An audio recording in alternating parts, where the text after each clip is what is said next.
paano mag-enable at disable ng chat heads sa ating Messenger application.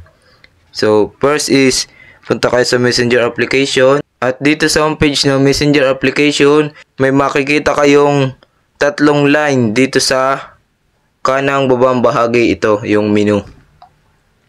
At dito sa menu, may makikita kayong settings. Pindutin nyo lang. At dito sa settings, scroll down nyo lang hanggang sa makita nyo yung chat heads. So, ayan. So, ating i-enable yan at disable. So, click nyo lang tong button na to.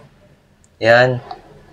Kapag nag-blue na, ibig sabihin ay naka-enable ang ating chat heads. Yung bang may lalabas dito sa home screen nyo na kapag nag-chat, may lalabas na bilog. Then, yung profile.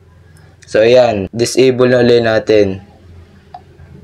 Ganun lang kadali mag-enable at disable ng chat heads sa ating Messenger application. At kapag may katanungan kayo, comment down below. At kapag hindi ko pa kayo subscriber, mag-subscribe lang kayo sa aking YouTube channel. Click ang bell button para sa mga susunod na video like this.